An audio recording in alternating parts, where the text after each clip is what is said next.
two pieces of interesting data out in South Africa yesterday. We had inflation hitting slightly higher than most had expected for the month of September at 5.7% year on year. And then we had retail sales for August at 7.1% year on year. Far better than most had expected. Is this having any weight on the Rand's performance in today's session?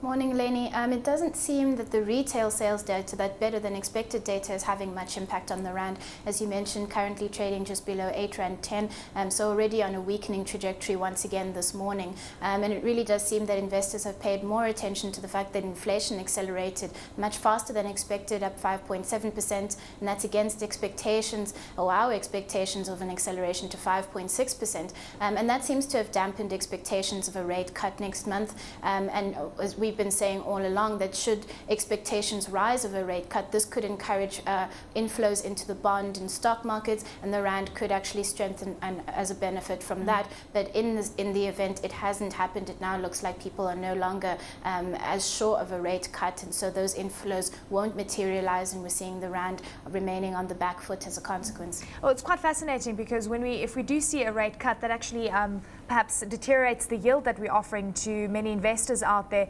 Give us an indication of what scenarios could be playing out if we do see rates unchanged for much longer and we have a benign growth environment coupled with perhaps inflation double that of growth in the country.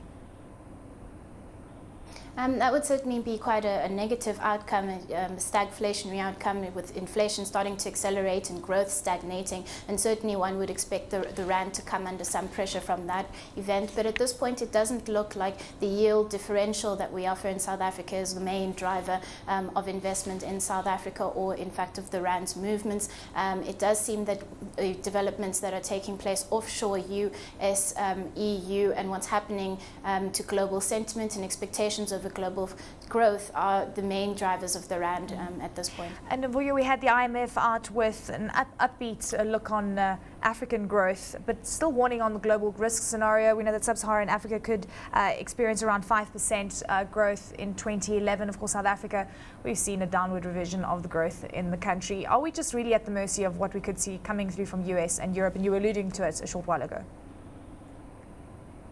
That certainly seems to be the case, Eleni. I mean, South Africa is a small, open economy, so of course things that happen on the global economy are always going to affect South Africa, and affect South Africa to quite a large degree. What we've seen is internal growth dynamic has slowed significantly, and so we remain highly dependent on what's happening externally and for exports to boost growth. But as the global economy starts to slow, then we don't have that boost available to us. So certainly the assessment for South Africa's growth this year and next is quite bleak. The IMF has, as you mentioned, downgraded their forecast. They were sitting at an expectation of, I think, plus 4% for this year and next. They've now come down to 3.5% in both years. But even so, they remain more optimistic than Standard Bank. We're expecting growth of 3.3% for this year, and then decelerating to 3.1% for next year. And for your Rand ranges for the day, should we even be committing to any Rand ranges right now and taking any real position, given the fact that there's still so much uncertainty ahead of the EU summit?